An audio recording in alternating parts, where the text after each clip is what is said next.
Hello hello hello. कैसे हैं आप? How are you? सुहाल છે તમારું? कसा है तुम्ही? के हालचाल के मौज છો? कैसे बा? ठीक बा? मैं आपका अपना बॉटनी प्रोफेसर अर्जुन एकेडमी में आपका शानदार जोरदार जबरदस्त स्वागत करता हूं। Principles of inheritance and variation 12th standard का चैप्टर है, कंटिन्यू है। हमने प्रीवियस वीडियो लेक्चर्स में प्री मेंडेलियन इनहेरिटेंस से रिलेटेड क्या थॉट्स, क्या पॉइंट ऑफ व्यूज, क्या थ्योरी था on the name of theory of blending inheritance समझ चुके हैं। मेंडलिज्म या मेंडेलियन इनहेरिटेंस में हमने मेंडल का पूरा लाइफ हिस्ट्री डिटेल में समझा, पी प्लांट पे काम किया, experiments in plant hybridization title था इनके जो है पेपर का, कहां पर पब्लिश हुआ एक्सेट्रा की बातें हुई। मेंडल को रिकॉग्निशन क्यों नहीं मिला डिटेल में हमने समझा। मेंडल ने पी प्लांट पर काम किए, क्या क्या क्या एडवांटेज थे, क्या क्या एडवांटेज मिला पी प्लांट पर काम करने से, reason behind choosing pea plant में कौन कौन से कैरेक्टर्स अवेलेबल हैं जो मेंडल को फेवर किया मेंडेलियन इनहेरिटेंस समझाने के लिए, और रीजन बिहाइंड मेंडल्स सक्सेस समझ चुके हैं हम प्रीवियस वीडियो लेक्चर में। तो जो है देखिएगा, ये चैप्टर के हर एक वीडियो लेक्चर एक दूसरे से कनेक्ट रहेंगे, सीधी सी बात है। प्रीवियस वीडियो लेक्चर में हमने कुछ टर्म्स की बातें की थी, हमने कुछ टर्म्स सुना था, कुछ टर्म्स सामने आए थे, डोमिनेंट, रिसेसिव, ट्रेट, ऐसे कुछ टर्म्स थे जो मैं प्रीवियस वीडियो लेक्चर में यूज किया था। इस वीडियो लेक्चर में हम टर्म्स का डिटेल अंडरस्टैंडिंग लेंगे, डिटेल में समझेंगे टर्म्स का मीनिंग क्या होता है। सो ये वीडियो लेक्चर में मैं स्टार्ट करने वाला हूं terminologies used in Mendel's work. Mendelian inheritance को समझने के लिए, मेंडल के एक्सपेरिमेंट को समझने के लिए क्या क्या टर्म्स, साइंटिफिक टर्म्स मेंडल के वर्क में, मेंडल के एक्सपेरिमेंट में यूज होगा, अब हम इस वीडियो लेक्चर में डिटेल में समझने वाले हैं। सो स्टार्ट कर रहा हूं मैं। हेडिंग रख लिया है हमने यहां पर टर्मिनोलॉजीज, ठीक है। तो हमने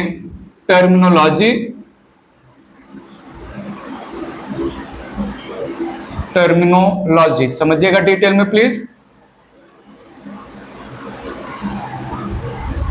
मेंडल के वर्क को हम हाइब्रिडाइजेशन नाम से आगे समझने वाले हैं। मेंडल ने हाइब्रिडाइजेशन किया पी प्लांट के बीच में, क्या क्या रिजल्ट्स आए, क्या क्या स्टेप्स थे, कौन कौन से साइंटिफिक टर्म हाइब्रिडाइजेशन के लैंग्वेज में यूज किया, इस वीडियो लेक्चर में समझने वाले हैं। पहला टर्म हमने रखा यहां पर characters, simple character. Character is nothing but appearance of the organism. Organism कैसे दिखता है वो उस ऑर्गेनिज्म का कैरेक्टर है। नीड अटेंशन, कैरेक्टर को मैं अपने लैंग्वेज में आपके सामने रखना चाहूंगा। किसी भी ऑर्गेनिज्म को जिन पैरामीटर्स के थ्रू हम डिस्क्राइब कर सकते हैं वो पैरामीटर उस ऑर्गेनिज्म के लिए कैरेक्टर बोला जाएगा। थोड़ा देखिएगा, मैंने यहां पर रखा कैरेक्टर, इट इज अपीयरेंस या आउटलुक ऑफ द ऑर्गेनिज्म। ये तो एक simple exact definition point of view मैंने लाइन रखा, इसको मैं एक अपने तरीके से समझने पॉइंट ऑफ व्यू रख रहा हूं। all the parameters through which, need your full attention here, through which an organism, all the parameters through which an organism can be described called as character of that organism, called as character।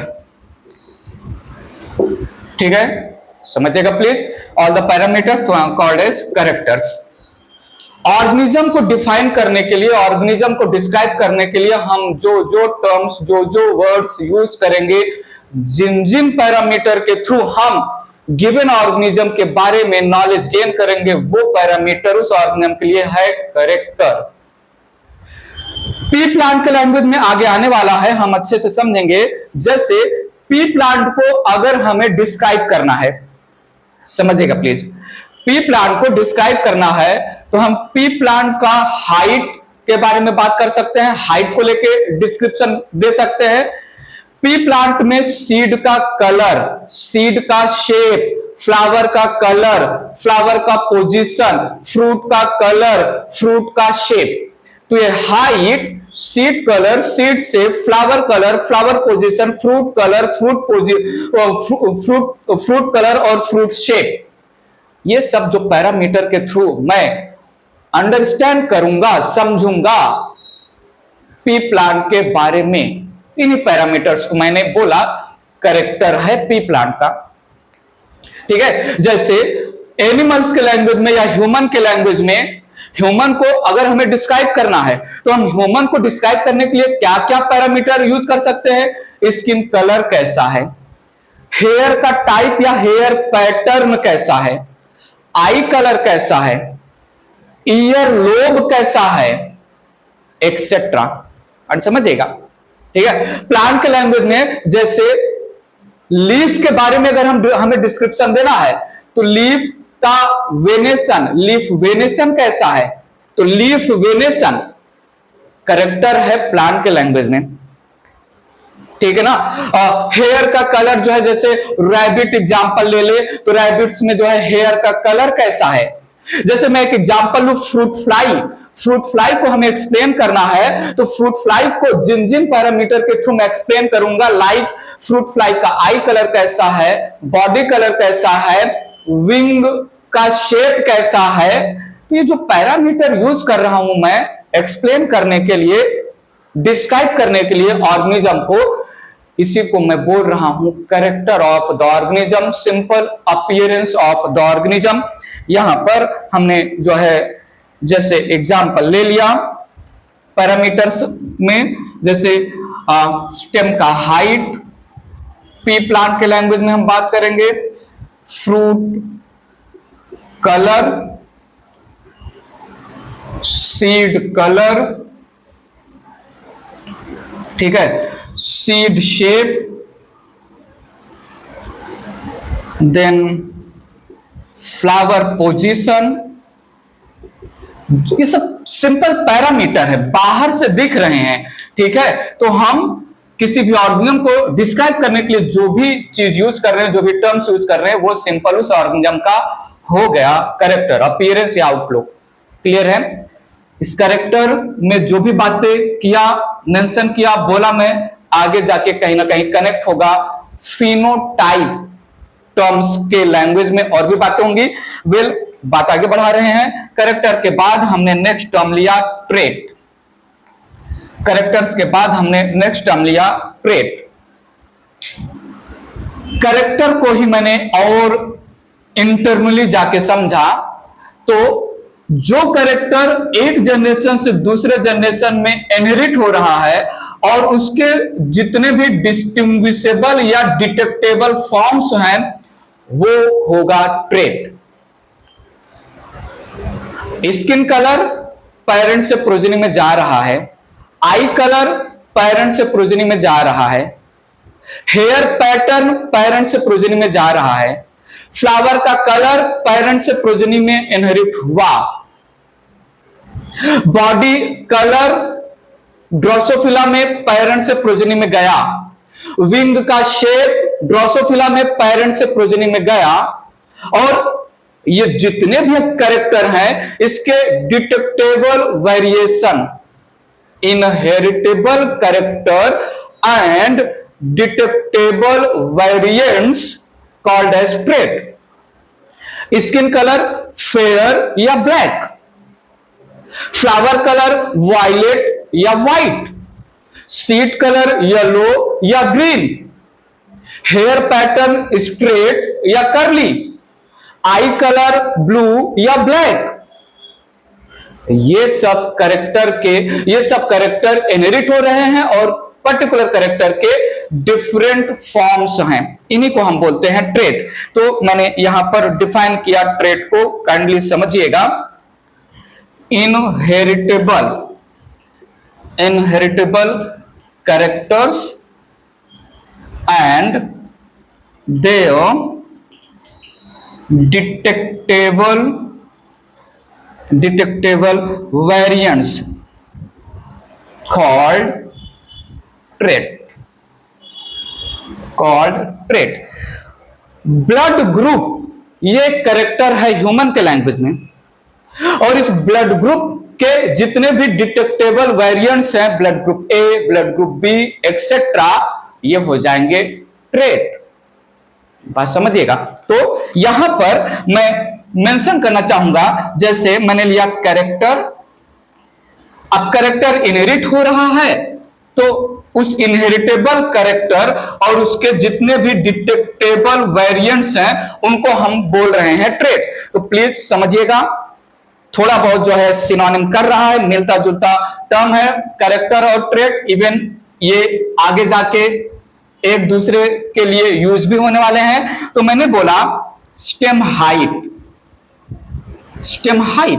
Plant को हम एक parameter के through describe कर रहे हैं, और वो parameter क्या है, प्लांट का स्टेम का हाइट कैसा है। तो स्टेम का हाइट ये हो गया कैरेक्टर, और इसके हमने दो डिटेक्टेबल वेरिएंट्स देखे, प्लांट का हाइट टॉल है या डॉफ है।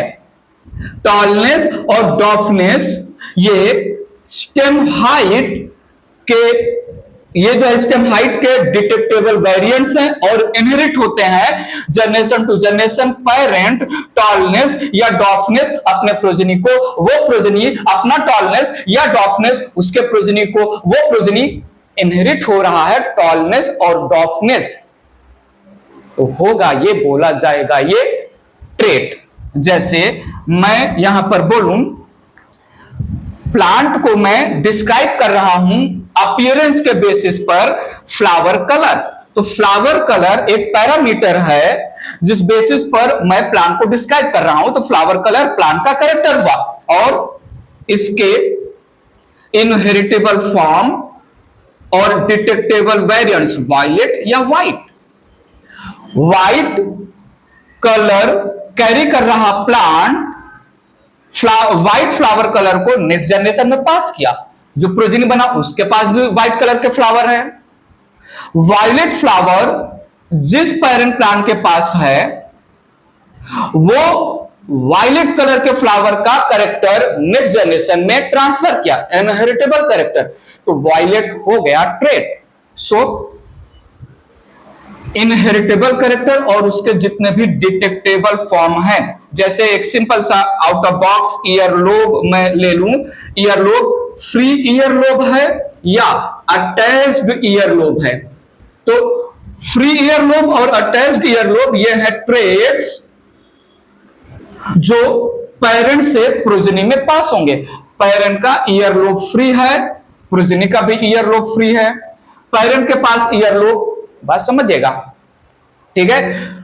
हेयर पैटर्न ये है कैरेक्टर, और अगर हेयर पैटर्न इनहेरिट हो रहा है तो इसको ट्रेट बोला जाएगा, और इस हेयर पैटर्न के जितने भी डिटेक्टेबल वेरिएशंस हैं वो भी ट्रेट बोले जाएंगे। बात समझा? तो कैरेक्टर और ट्रेट को अगर अलग अलग समझना है तो मेरे पॉइंट ऑफ व्यू से character simply parameters used to describe the organism. Trait उस पैरामीटर के जितने भी वेरिएशंस अवेलेबल हैं गिवन ऑर्गेनिज्म से रिलेटेड, और वो वेरिएशन इनहेरिट हो रहे हैं तो हम उसको ट्रेट बोलेंगे, ठीक है।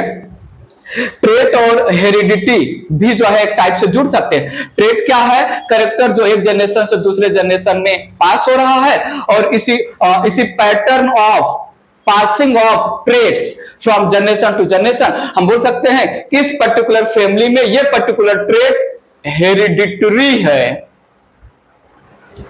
किसी फैमिली में 3, 4, 5 जनरेशन तक जितने भी प्रोजनी हो रहे हैं, हर एक प्रोजनी के हेयर पैटर्न कर्ली हैं। किसी फैमिली में जितने भी 3, 4, 5, 6 जनरेशन तक जितने भी प्रोजनी पैदा हुए, हर एक प्रोजनी, हर एक बच्चे का स्किन कलर फेयर है। तो ये जो स्किन कलर है, ये ट्रेट रिप्रेजेंट कर रहा है, जनरेशन टू जनरेशन पास हो रहा है, इनहेरिट हो रहा है। ठीक है, और काफी जनरेशन तक ये ट्रेट फॉर्म जो है पास हुआ, तो हम इसको एक और तरीके से बोल सकते हैं कि fair skin colour which is a trait is hereditary character for given family. तो हेरिडिटी एक ब्रॉड टर्म है। ठीक है, हेरिडिटी का मतलब काफी जनरेशन से वो एक के बाद एक पर्टिकुलर कैरेक्टर पास हो रहा है। इनहेरिटेंस केवल पेरेंट्स से प्रोजेनी में बात करते हैं। बात समझा? तो ट्रेट, कैरेक्टर और इनके ट्रांसफर को केवल एक जनरेशन के रेफरेंस में इनहेरिटेंस, सेवरल जनरेशन तक आ रहा है तो हेरिडिटी कैरेक्टर या हेरिडिटी ट्रेट बोला जाता है। सो हमने यहां पर character with reference to parameter, उस पैरामीटर के कितने डिटेक्टेबल वेरिएशन हैं और वो जो वेरिएशन है वो इनहेरिटेबल हैं, तो हमने बोला ट्रेट। बात आगे बढ़ाते हैं। नेक्स्ट टर्म्स या टर्मिनोलॉजी की बात करता हूं। फैक्टर, सुना सुना लग रहा होगा आपको, या सुना सुना लग रहा है आपको? बताइए प्लीज। फैक्टर, इसी का तो केमिकल कंपोजिशन मेंडल नहीं बता पाए।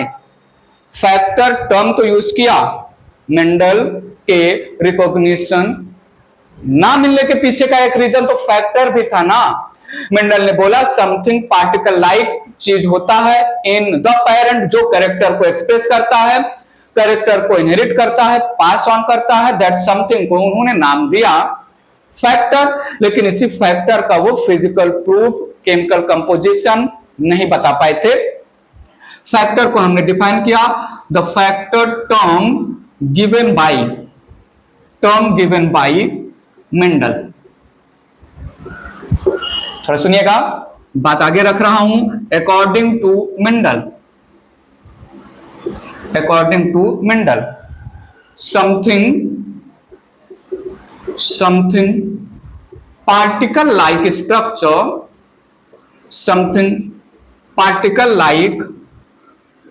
स्ट्रक्चर, या पार्टिकल लाइक, ठीक है, structure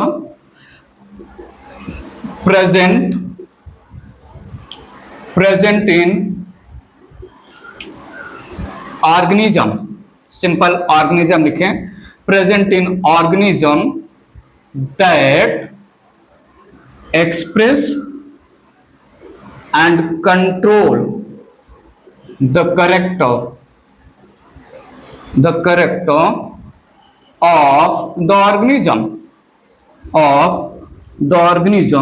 and also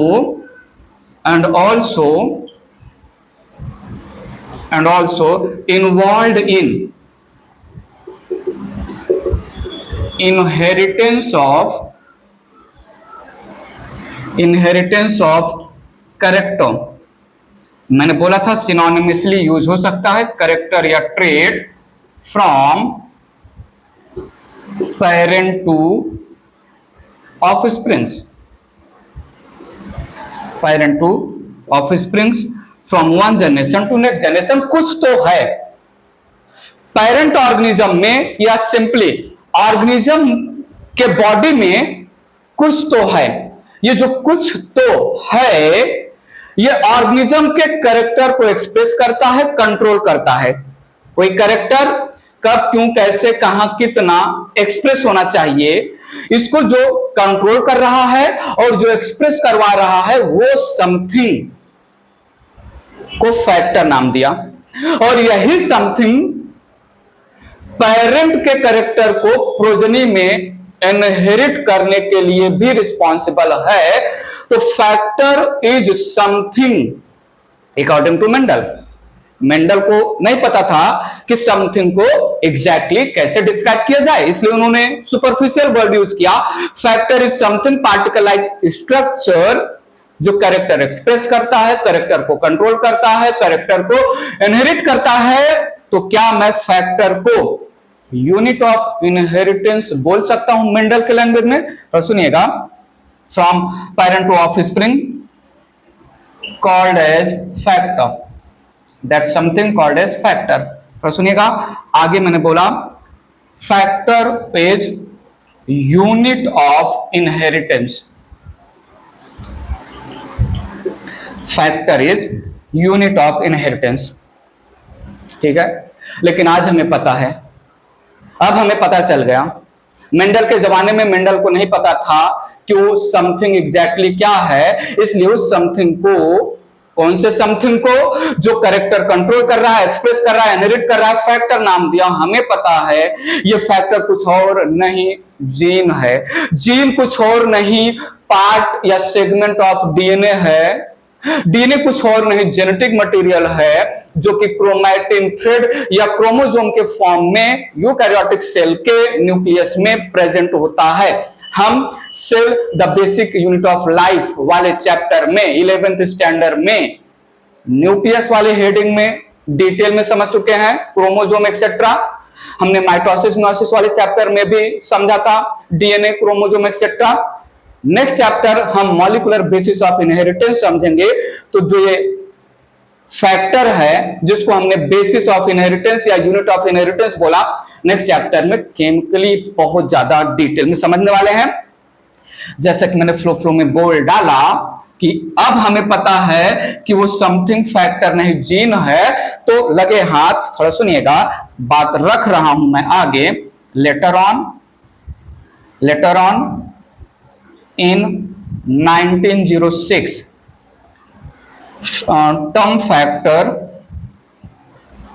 term factor changed into gene। Scientist का नाम है जोहानसन,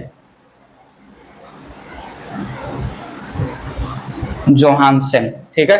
तो फैक्टर को जोहानसन ने फैक्टर के लैंग्वेज में रिलेटेड टू इनहेरिटेंस जितने भी बातें की मेंडल ने, उन बातों में फैक्टर टर्म को हटाया 1906 में और फैक्टर टर्म को रिप्लेस कर दिया टर्म जीन से, ठीक है। तो another name for the factor is gene. तो जैसा यहां पर बोला कि factor is unit of inheritance, तो यहां पर भी बोल सकते हैं thus now gene is called as unit of inheritance,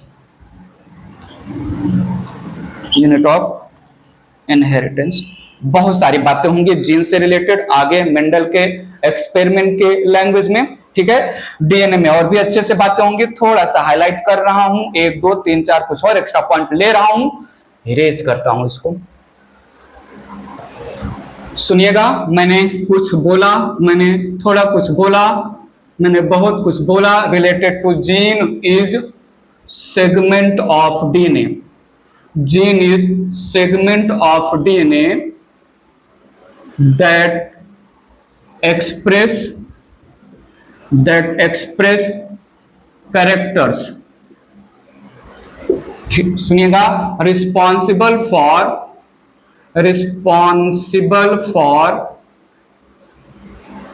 synthesis of single protein, या सिंगल प्रोटीन को हम पॉलीपेप्टाइड भी नाम देते हैं। कैरेक्टर ट्रेट जो भी बोल रहे हैं काफी समय से, कुछ और नहीं, प्रोटीन है।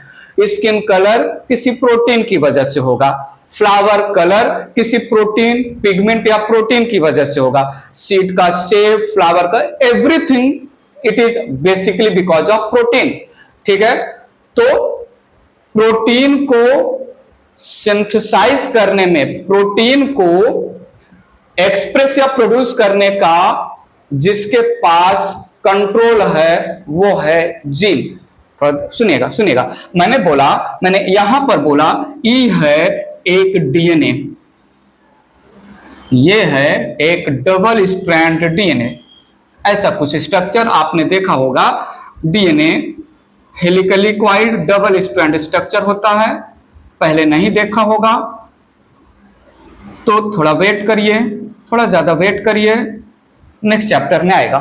ये डीएनए है, डीएनए में A double bond T, G triple bond C, A double bond T, G triple bond C, ऐसे बेस पेयर्स होते हैं। मैं डीएनए के बारे में ज्यादा बात नहीं करने वाला हूं।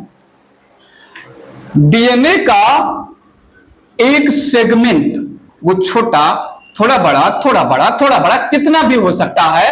सो a segment a part of DNA, तो सुनिएगा, मैंने बोला अ सेगमेंट और a part of DNA, a part of DNA that synthesize single protein through translation process called as gene।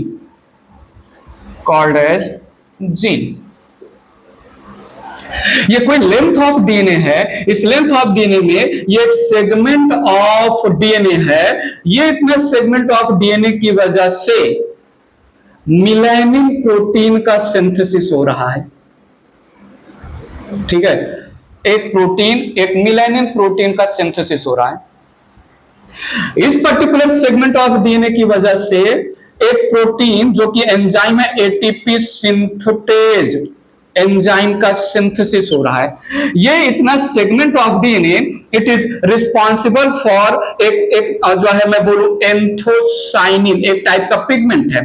Just एक एग्जांपल ले रहा हूं मैं, ठीक है। ये इतना लेंथ ऑफ डीएनए में that part of DNA, that segment of DNA जो कंट्रोल कर रहा है, जो एक्सप्रेस कर रहा है, लेंथ ऑफ डीएनए में अ part of DNA, a segment of DNA जो कंट्रोल करता है, एक्सप्रेस करता है किसी सिंगल कैरेक्टर को। वो सिंगल कैरेक्टर किसी पर्टिकुलर प्रोटीन की वजह से है, एक टाइप का प्रोटीन, ठीक है, एक टाइप का प्रोटीन, और सिंपल प्रोटीन होना चाहिए। डिटेल में आगे हम बताएंगे। जैसे मैं बोलूं ये segment of DNA keratin, keratin एक टाइप का प्रोटीन है, उसको जो है एक्सप्रेस कर रहा है। तो ये बातें साइड में रखिए, समझाने का मतलब है कि a segment of DNA responsible for controlling, ये सेगमेंट कब, कितना, कैसे, क्यों कोई कैरेक्टर से रिलेटेड प्रोटीन बना रहा है, इसके पास उसका मैसेज है, कंट्रोल्ड मैनर में है। बिफोर टाइम और आफ्टर टाइम ये जीन काम नहीं करेगा। जब टाइम आएगा तभी ये जीन या ये सेगमेंट उस पर्टिकुलर प्रोटीन को, उस पर्टिकुलर कैरेक्टर को एक्सप्रेस करवाएगा।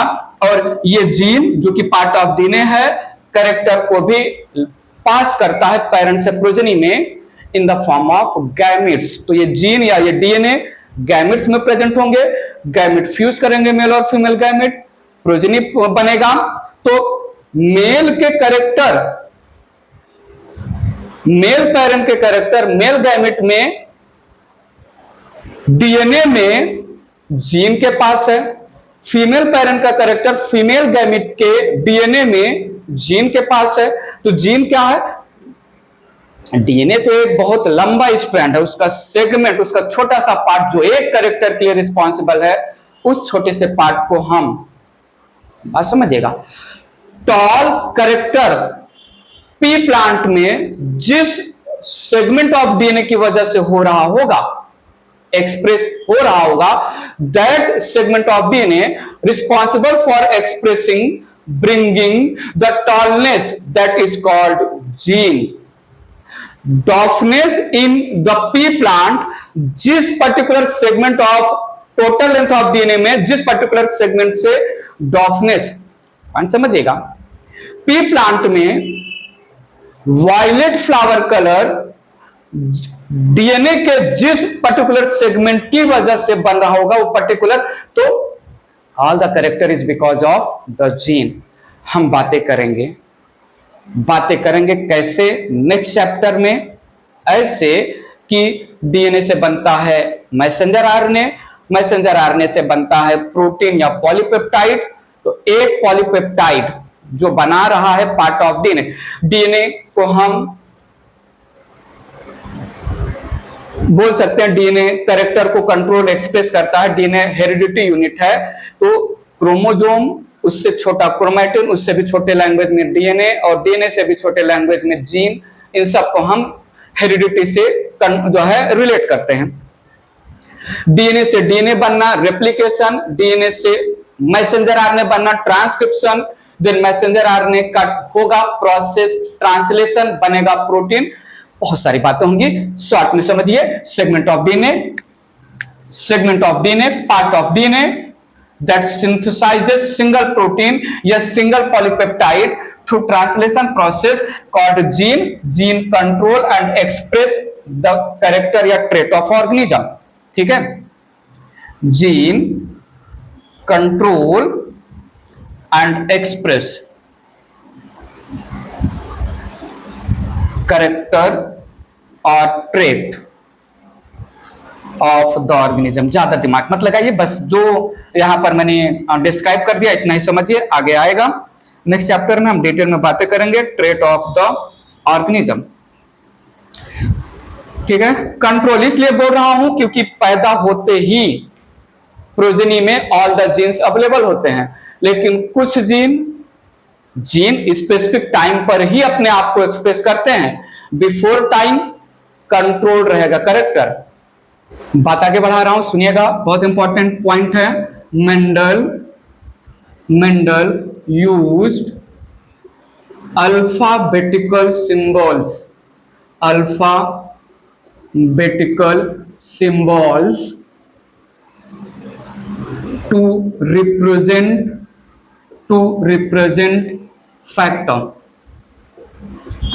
फैक्टर। आगे जो बोलने वाला हूं वो कहीं ना कहीं कनेक्ट होगा। For dominant factor,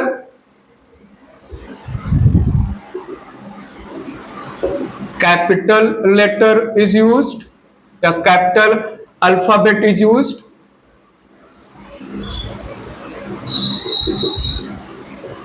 ठीक है, और for recessive factor, डोमिनेंट और रिसेसिव टर्म क्या है, थोड़ा वेट करिए, बताएंगे हम। Small alphabet is used, small alphabet is used. आगे हम बताएंगे इसको, नॉट टू वरी। उसके पहले जो है आगे और बढ़ने से पहले डोमिनेंट और रिसेसिव की बातें हम करेंगे।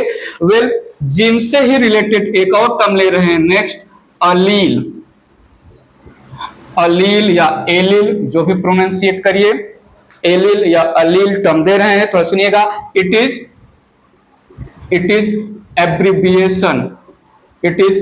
Abbreviation form of एलिलोमॉर्फ।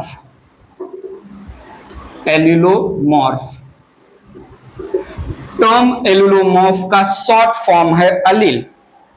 ठीक है, समझिएगा प्लीज। अलील जीन से ही रिलेटेड टर्म है। जैसे कैरेक्टर और ट्रेट के बीच में जो रिलेशन है वही जीन या फैक्टर और अलील के बीच में है। तो मैंने बोला it is different forms of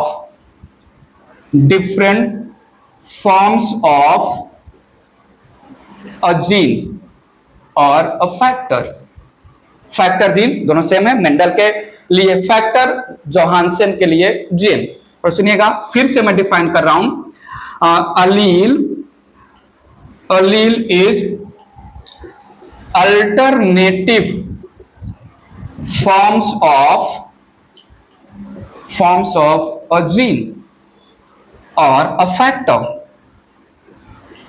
ध्यान दीजिएगा, फिर से डिफाइन कर रहा हूं। Allele is different molecular forms of a gene या factor.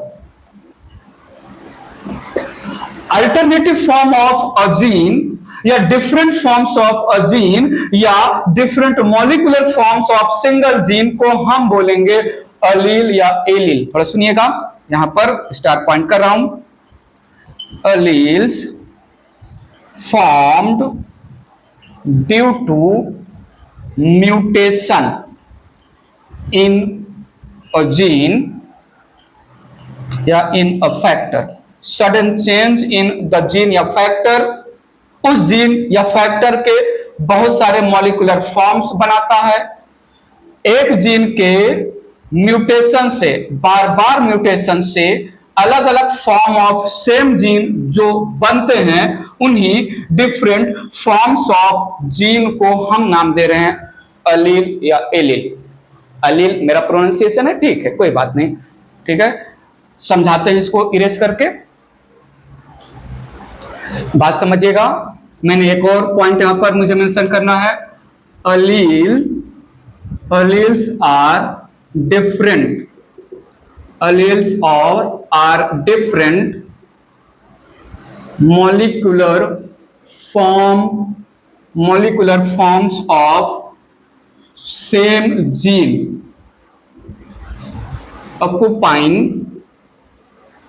occupying same position on homologous chromosomes। समझेंगे सारे टर्म्स, कहीं ना कहीं जाके कनेक्ट होंगे। होमोलॉगस क्रोमोसोम्स, बात समझिएगा। मैं कंसिडर कर रहा हूं ये एक क्रोमोसोम है, ये एक पेयर ऑफ क्रोमोसोम है, होमोलॉगस क्रोमोसोम, स्ट्रक्चरली और जेनेटिकली सिमिलर। ठीक है, स्ट्रक्चरली और जेनेटिकली सिमिलर क्रोमोसोम को होमोलॉगस क्रोमोसोम बोला। अब यहां इस पोजीशन पर कोई जीन है, पेयर ऑफ क्रोमोसोम लिया, ठीक है, पेयर ऑफ क्रोमोसोम के लैंग्वेज में बता रहे, आगे और भी अनपेयर के भी लैंग्वेज में। ये मैंने यहां इस पोजीशन पर एक जीन लिया, तो ये जीन है। कंसीडर कर रहा हूं ये just for example chromosome number 1 है ह्यूमन में, क्रोमोसोम नंबर 1 है ह्यूमन में, पेयर में है, और इस क्रोमोसोम नंबर 1 के पेयर में इस पर्टिकुलर लोकेशन पर एक जीन है, gene for skin colour, gene for skin colour. मेरी बात सुनिएगा। अब जीन फॉर स्किन कलर को मैंने अल्फाबेटिकल सिंबल से रिप्रेजेंट किया, सिंबल एस लिया मैंने, ठीक है। तो स्किन कलर का जीन या स्किन कलर को कंट्रोल और एक्सप्रेस करने वाला फैक्टर है एस। तो देखिएगा, अब यहां पर मैंने पर्सन 1 लिया, पहला पर्सन। पहले पर्सन 1 में ये जो जीन है छोटा सा segment of DNA, DNA double strand का बना होता है। एक रिप्रेजेंटेटिव डायग्राम दे रहा हूं यहां पर। पहले पर्सन में जीन एस का जो स्ट्रक्चर है समझने का ट्राई करिएगा। यहां है ATGC, नीचे है TACG, ये बेस पेयर है। Adenine double bond thymine, thymine double bond adenine, guanosine triple bond cytosine, cytosine triple bond guanine या ग्वानोसिन, आगे आएगा। सो पर्सन 1 में क्रोमोसोम नंबर 1 पर एक पोजीशन में स्किन जीन का जेनेटिक मेकअप कुछ ऐसा है, ठीक है, ATTAGCCG। इसकी वजह से जो है, इसकी वजह से फेयर स्किन आया। बात मेरी समझिएगा, इसकी वजह से पर्सन 1 का स्किन फेयर है। अब पर्सन 2 लिया, मेरी बात ध्यान से सुनते रहिएगा। सेकंड पर्सन में उसी सेम क्रोमोसोम पर, उसी सेम पोजीशन पर जो स्किन कलर का जीन है, वो स्किन कलर का जीन थोड़ा हट के है, ATGCC सी जी, ऐसा हो गया है, थोड़ा डिफरेंट हो गया है। डिफरेंट फॉर्म्स हम वैसे भी बोल रहे हैं, डिफरेंट मॉलिक्यूलर फॉर्म्स वैसे भी बोल रहे हैं। पर्सन 2 में सेम क्रोमोसोम पर सेम लोकस पर स्किन कलर का जीन थोड़ा स्लाइटली चेंज हुआ, जो है 80 जीसी सीजी हो गया। यहां पर देखिए टीए की जगह पर 80 आ गया। अभी कैसे आएगा, बात की बात है। जब 80 टीए जीसी सीजी था तो जो स्किन कलर था फेयर स्किन कलर था। थोड़ा वही सेम जीन का मॉलिक्यूलर कंपोजिशन चेंज हुआ तो पक्का स्किन कलर भी चेंज होगा, प्रोटीन का प्रोडक्ट भी चेंज होगा। तो मैं कंसीडर कर रहा हूं ये डार्क स्किन पर्सन 2 का हो जाएगा। थोड़ा सुनिएगा, पर्सन 3 लिया मैंने, थर्ड पर्सन में वही क्रोमोसोम नंबर 1, वही जो है सेम पोजीशन, वही स्किन कलर का जीन, लेकिन स्लाइटली डिफरेंट हो गया molecular form. AT TA CG CG थोड़ा चेंज हो गया। ठीक है, जब पर्सन 3 में वही सेम क्रोमोसोम पर वही सेम पोजीशन पर वही सेम जीन का मॉलिक्यूलर फॉर्म डिफरेंट हुआ, और ये मॉलिक्यूलर फॉर्म डिफरेंट क्यों होता है? म्यूटेशन की वजह से होता है। म्यूटेशन क्या है, बात की बात है, हम बाद में ही बात करेंगे। तो सुनिएगा, तो यहां पर इंटरमीडिएट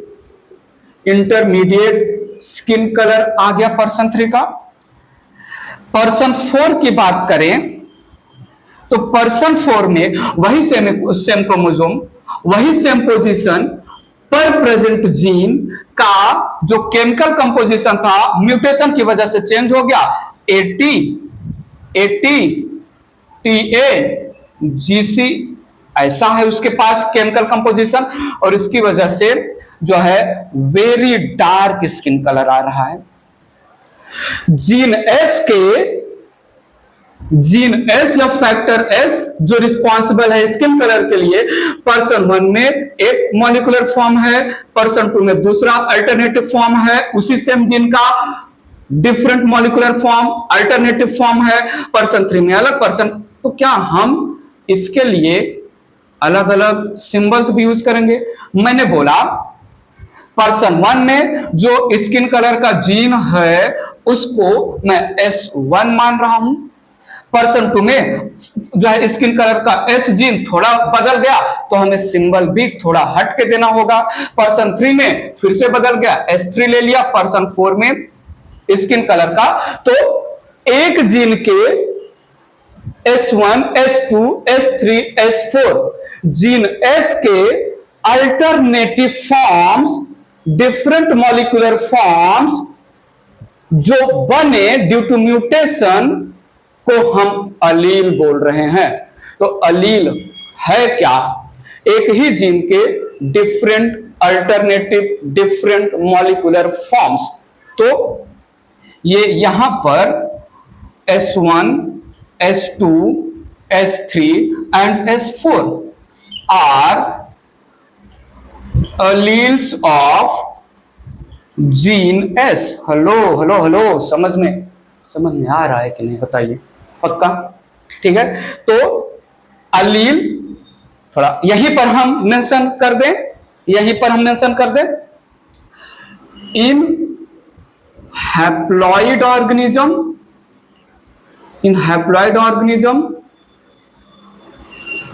अलील इज अनपेयर्ड। ये आगे कहीं ना कहीं और अच्छे से समझेगा। And in diploid organism allele present in pair। मेरी बात सुनिएगा कान से। यहां पर मैं क्या बोल रहा हूं, अ पेयर ऑफ अलील में पर्सन 1 में मैं कंसीडर कर रहा हूं पर्सन 1 में, यहां पर्सन 1 में क्रोमोसोम नंबर 1 पर एक पोजीशन पर जो है जीन है स्किन कलर के लिए, ये S1 है।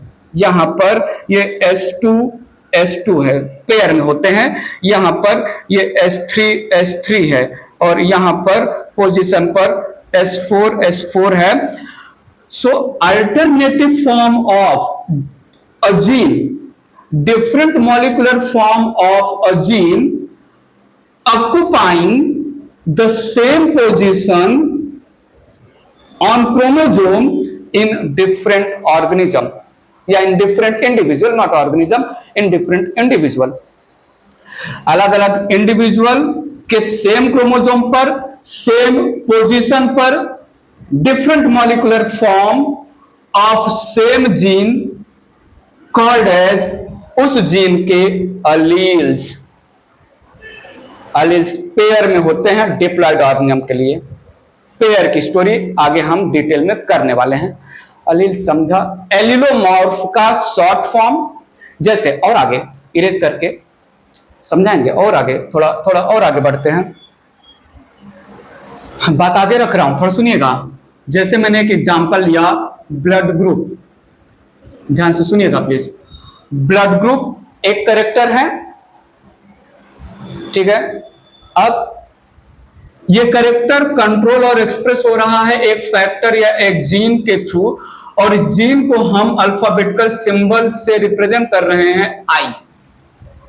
अब इस आई जीन के जितने भी केमिकली डिफरेंट फॉर्म होंगे, या sorry not molecular, different molecular forms होंगे, तीन होते हैं, आई ए, आई बी और आई या आई ओ, स्मॉल आई या आई ओ। तो जीन आई, फैक्टर आई के different molecular form different person में सेम क्रोमोसोम पर सेम पोजीशन पर प्रेजेंट है, तो ये different molecular form is nothing but alleles. These are alleles of gene I. तो जीन आई के तीन अलील हैं, I A, I B, I O. Human pair में, ह्यूमन में क्रोमोसोम पेयर में होते हैं, तो किसी ह्यूमन में पेयर ऑफ क्रोमोसोम है, तो कोई भी क्रोमोसोम है, ठीक है, क्रोमोसोम नंबर 2, 3 जिस पर भी ब्लड ग्रुप का जीन प्रेजेंट होगा, ठीक है। So a pair of homologous chromosome पर एक पोजीशन लिया मैंने, उस पोजीशन पर मुझे मिल रहा है जीन आई, और जीन आई का पर्सन 1 में आई ए हो सकता है, या किसी पर्सन में सेम जीन है, सेम पोजीशन है, एक alternative form of same gene I B हो सकता है। पर्सन 3 में सेम जीन का अल्टरनेटिव फॉर्म या different molecular form I O हो सकता है। पेयर में है ह्यूमन, तो ह्यूमन पेयर में है, डिप्लॉयड होता है ह्यूमन, तो पेयर ऑफ क्रोमोसोम में पेयर ऑफ जीन हमने रिप्रेजेंट किया, ठीक है। जैसे हम पी प्लांट के लैंग्वेज में बात करेंगे आगे, पी प्लांट के लैंग्वेज में आगे हम बात करेंगे। टॉल एक कैरेक्टर है, टॉल कैरेक्टर को, sorry not toll, not toll, stem height, stem height, सुनो, स्टेम हाइट एक कैरेक्टर है, इसको जीन टी कंट्रोल करता है, सिंपल जीन टी। अब किसी प्लांट, पी प्लांट में किसी क्रोमोसोम पर किसी पोजीशन पर कैपिटल टी है, तो टॉल कैरेक्टर आया उस प्लांट को, कहीं पर स्मॉल टी है तो डॉफ कैरेक्टर आ गया प्लांट को। तो जीन टी के दो different molecular form, capital T, small T, ये हो गए अलील्स, ठीक है, अलील्स ऑफ जीन टी। अगर ऑर्गेनिज्म हैप्लॉइड है तो अलील्स अनपेयर रहेंगे, और अगर ऑर्गेनिज्म डिप्लॉइड है, जैसे पी प्लांट डिप्लॉइड है, तो पी प्लांट में कैपिटल टी हो सकता है, स्मॉल टी हो सकता है, या capital T small T pair में हो सकते हैं। तो जीन टी के अल्टरनेटिव फॉर्म को हम बोलते हैं जीन टी के alleles. Alleles exist in unpair when organism is haploid, alleles present in pair when organism is diploid, homologous chromosome पर। और भी बातें आगे कनेक्ट होंगी। जैसे मैं बोलूं यहां पर सीड कलर, सीड कलर के लिए जीन को सिंबलाइज किया हमने वाई से। किसी प्लांट में सीड कलर है येलो तो हमने इसको कैपिटल वाई से रिप्रेजेंट किया, पी प्लांट डिप्लॉयड है तो हम 2 बार लिख दे रहे हैं। और किसी पी प्लांट में सीड कलर है ग्रीन तो हमने स्मॉल वाई लिया। ठीक है, अब ये कैपिटल वाई और स्मॉल वाई क्यों, आगे हम और अच्छे से बताएंगे। वेल क्लियर हुआ कि नहीं हुआ, बता दीजिए। अलील, एक जीन के अलग अलग फॉर्म्स को हम अलील बोलते हैं, आगे और अच्छे से समझ में आएगा। इरेज कर रहा हूं। नेक्स्ट टर्मिनोलॉजी ले रहा हूं मैं, जो है यहां पर phenotype. Next terminology phenotype, observable and measurable structural appearance, morphological appearance of the organism is nothing but organism का फिनोटाइप। सिंपल, ठीक है। Observable and measurable external appearance या external outlook या external morphology of the organism called as phenotype. Phenotype character, simple character या simple trait. तो character, trait, phenotype एक दूसरे से मिलते जुलते टर्म्स हैं, समझ कर रखिएगा। जैसे मैं बोलूं टॉल फिनोटाइप है, जैसे मैं बोलूं येलो सीड फिनोटाइप है, जैसे मैं बोलूं वायलेट फ्लावर। ठीक है, सो फ्लावर कलर वायलेट है, ये ऑब्जर्व किया जा सकता है, मेजर किया जा सकता है कितना वायलेट है। तो फ्लावर कलर एक्सटर्नल अपीयरेंस है, colour of the flower, flower का मॉर्फोलॉजी है, एक्सटर्नल अपीयरेंस है जो ऑब्जर्व किया जा सकता है, मेजर किया जा सकता है। इसी को हम नाम दे रहे हैं फिनोटाइप। फिनोटाइप जो है, जो हम समझने वाले हैं वो मेजरेबल है, विजिबल है। ठीक है, फिनोटाइप जो है इनविजिबल भी कंसीडर कर सकते हैं, जैसे blood group, blood group IA, तो blood group, simple blood group phenotype है।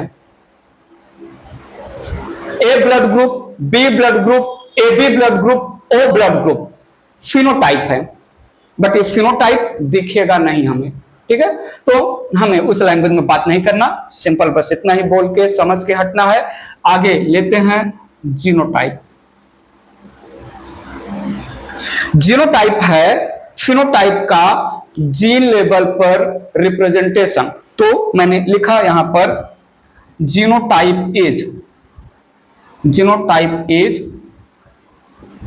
जेनेटिक कंपोजिशन, जेनेटिक कंस्टिट्यूशन और genetic makeup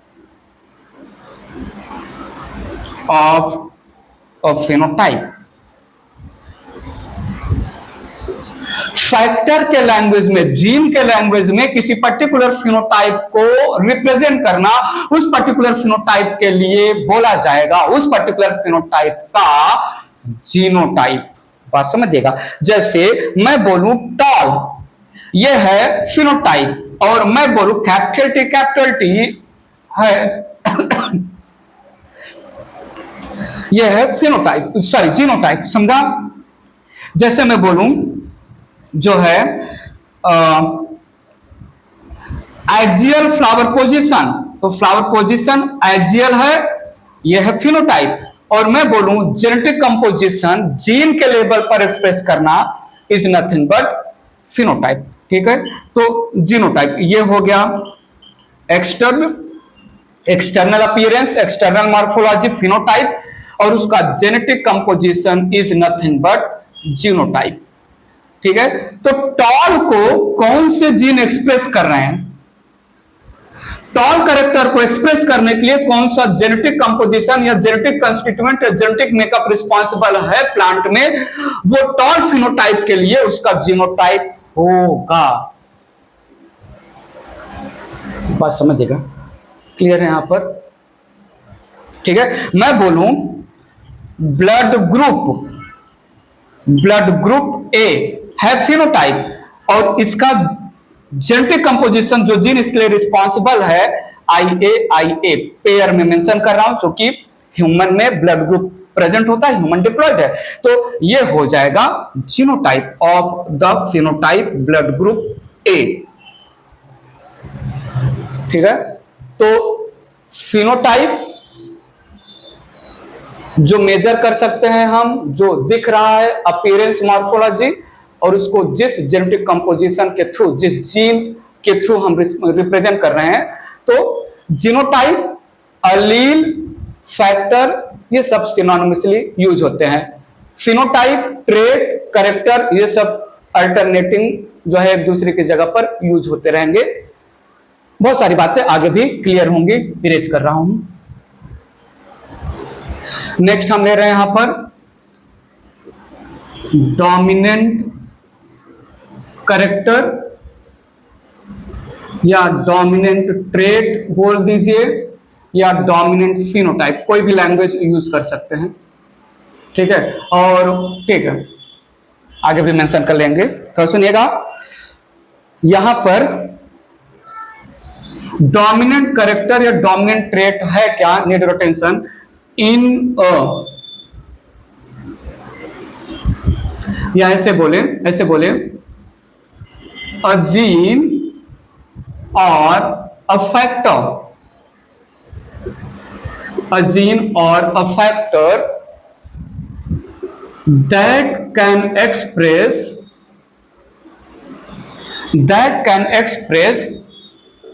its phenotype, that can express its phenotype in the presence of identical bracket में similar as well as unidentical या dissimilar alleles called dominant gene या dominant factor and related phenotype called dominant phenotype या simple dominant।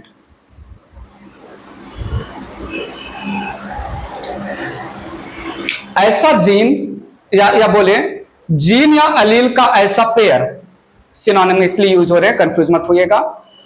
A pair of gene या अ pair of factor या अ pair of Aleel similar हैं या dissimilar हैं, दोनों condition में एक्सप्रेस करने वाला जीन। मैं क्या बोलना चाहता हूं, जैसे मैंने एग्जांपल लिया capital T, a pair of similar allele, a pair of similar factor, दूसरा capital T small T, a pair of dissimilar allele, दोनों की बात कर रहा हूं।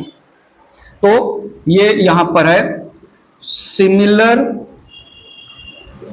पेयर ऑफ फैक्टर या अलील, और ये यहां पर है डिसिमिलर पेयर ऑफ फैक्टर या अलील। यहां पर जो फिनोटाइप आएगा टॉल फिनोटाइप, ठीक है, और यहां पर भी जो फिनोटाइप आएगा टॉल फिनोटाइप। और इस टॉल फिनोटाइप के लिए जो अलील रिस्पॉन्सिबल है, अलील रिस्पॉन्सिबल, अलील या फैक्टर बोलो सीधा, फैक्टर जिन कुछ भी बोल सकते हैं, फैक्टर या allele responsible for tall phenotype, it is capital T. हमेशा जो है कैपिटल और स्मॉल वर्ड यूज करते रहेंगे। तो यहां पर capital T similar pair of allele के साथ टॉल कैरेक्टर दे रहा है, और ये कैपिटल टी जब डिसिमिलर अलील के साथ पेयर हुआ तब पर भी टॉल दे रहा है, समझिएगा प्लीज। सो यहां पर मैंने बोला कैपिटल टी प्रोड्यूसिंग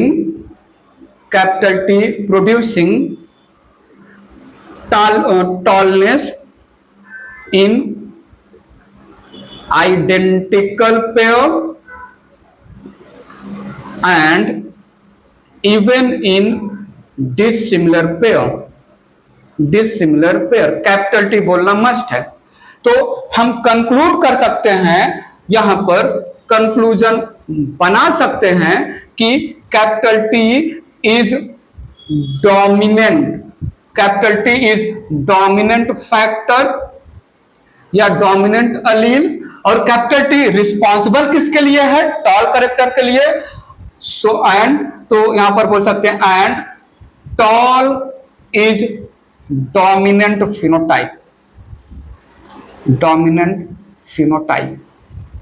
ये स्मॉल टी डॉफ कैरेक्टर के लिए रिस्पॉन्सिबल है, बट कैरेक्टर आ रहा है किसका, टॉल का। तो ऐसा जीन या फैक्टर या अलील और उससे रिलेटेड वो कैरेक्टर या ट्रेट या फिनोटाइप, ऐसा जीन या फैक्टर या अलील और इससे रिलेटेड वो कैरेक्टर, वो जो है ट्रेट या वो फिनोटाइप जो सिमिलर पेयर होने पर भी कैरेक्टर को एक्सप्रेस कर रहा है, डिसिमिलर पेयर होने पर भी कैरेक्टर को एक्सप्रेस कर रहा है। तो capital T responsible for tall character, capital T giving tall in similar pair condition, capital T responsible for tall character, capital T giving same tall character when it is paired with an identical allele। तो capital T dominant है gene या factor या allele, और इससे related जो भी character होगा, जो भी ट्रेट होगा, जो भी फिनोटाइप होगा, वो डोमिनेंट फिनोटाइप बोला जाएगा। बस इतनी ही बात रखना है, ठीक है। जब हम हाइब्रिडाइजेशन एक्सपेरिमेंट मेंडल का समझेंगे तो वहां पर प्रिंसिपल ऑफ डोमिनेंस करके स्टोरी आएगा और अच्छे से समझेंगे। इरेज कर रहा हूं उसको। नेक्स्ट टर्मिनोलॉजी की बात करते हैं, रिसेसिव के बारे में। सो रिसेसिव कैरेक्टर हेडिंग ले सकते हैं, रिसेसिव ट्रेट टर्म ले सकते हैं, या रिसेसिव जीन टर्म ले सकते हैं, जिसको हम फैक्टर भी नाम देते हैं, रिसेसिव फिनोटाइप टर्म ले सकते हैं, ठीक है। रिसेसिव फिनोटाइप, सुनिएगा ध्यान से मैं क्या बोल रहा हूं। रिसेसिव जीन और factor is that gene which express it's character only in the presence of identical या similar allele, ठीक है। and belonging character या trait, belonging character और trait और phenotype called as recessive phenotype।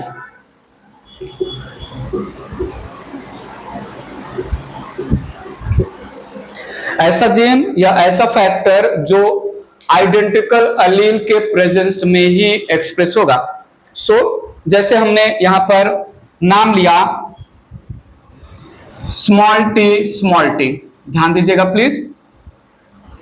Small T ये एक gene consider कर रहा हूं, जीन या फैक्टर, ठीक है, नॉट एग्जैक्टली जीन, अलील है, ठीक है, अलील के लैंग्वेज में बात कर सकते हैं। So small T need your full attention is recessive allele, recessive allele और फैक्टर which express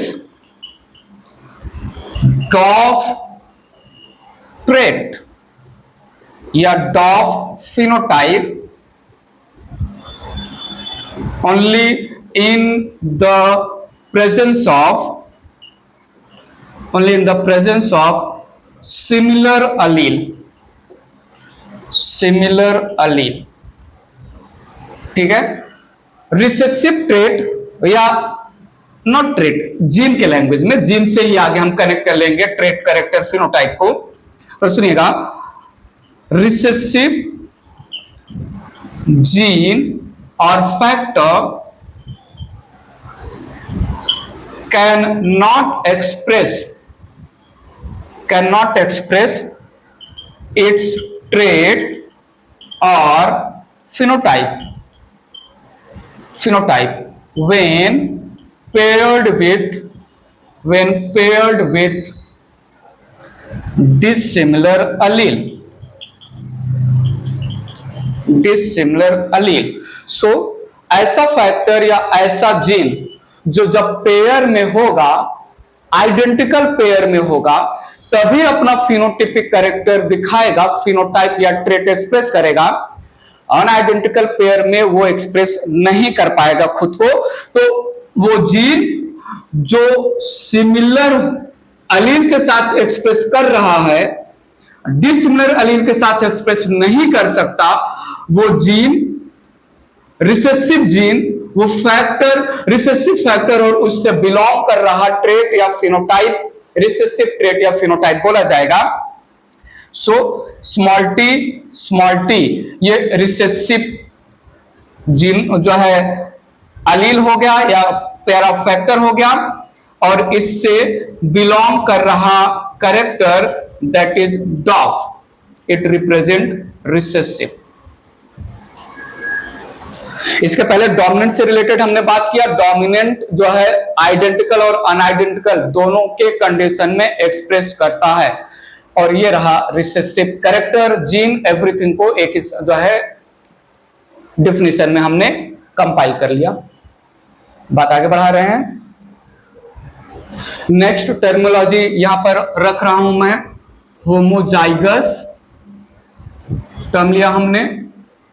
होमोजाइगस ये जाइगोट, एम्ब्रियो, सीड या इंडिविजुअल के लैंग्वेज में बात समझेंगे हम।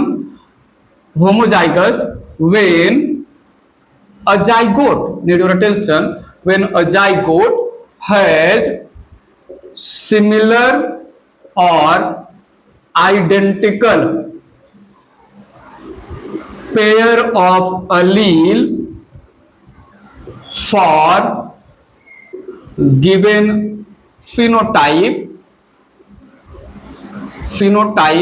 या trait,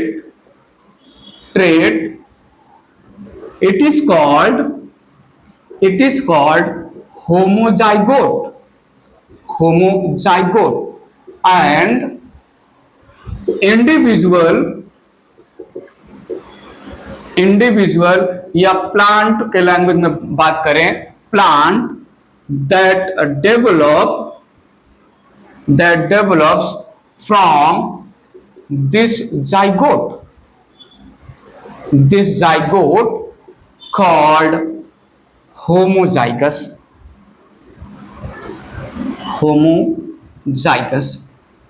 होमोजाइगस वो प्लांट है जिसके पास सिमिलर पेयर ऑफ अलील।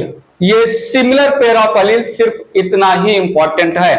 तो हमने बोला small T, capital T, capital R, small R, capital Y, small Y, ये सारे होमोजाइगस रिप्रेजेंट कर रहे हैं. So a zygote having recessive allele, a zygote having dominant allele, ये हाइट के लैंग्वेज में. Zygote having recessive allele, dominant allele and recessive allele, ये जो है शेप के लैंग्वेज में, सीट का शेप, ये सीट के कलर के लैंग्वेज में, बात मेरे पकड़िएगा. तो ये है, यहां पर ऐसे ऐसे मेंशन करें, ये है होमोजाइगस डॉफ, ये है होमोजाइगस टॉल. ठीक है. इन द सेम केस यहां पर homozygous round, homozygous wrinkled, homozygous yellow, homozygous green. आगे मैं कनेक्ट करूंगा, बस मेरा इतना समझाना है. जाइगोट जिसके पास सिमिलर अलील पेयर में है वो जाइगोट होमोजाइगोट है, और उससे डेवलप हुआ सीड या प्लांट या इंडिविजुअल होमोजाइगस सीड या प्लांट या इंडिविजुअल बोला जाएगा. इंडिविजुअल एंड यहां पर ऐसा मेंशन सीड और इंडिविजुअल और प्लांट. ठीक है, इतनी ही बात रखता हूं मैं यहां पर. नेक्स्ट लिया मैंने हेट्रोजाइगस. हेट्रोजाइगस, हेट्रोजाइगस अपोजिट कर देते हैं. Zygote having dissimilar pair of allele for given trait or character of phenotype called as heterozygote. Heterozygote and seed या plant या individual that develops from heterozygote called as heterozygous. यहां पर मैं highlight करना चाहूंगा that heterozygous plant is result of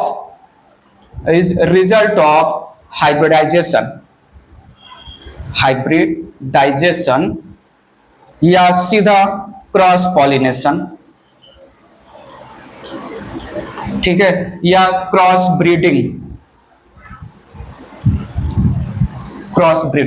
homozygous it is result of self pollination, heterozygous is result of cross pollination. Heterozygous individual produce करने हैं तो हमें self pollination करना पड़ेगा, सेल्फ फर्टिलाइजेशन होना चाहिए. और अगर हेट्रोजाइगस इंडिविजुअल चाहिए तो वो केवल और केवल हाइब्रिडाइजेशन से ही प्रोड्यूस कर सकते हैं. यहां पर मेंशन कर देते हैं होमोजाइगस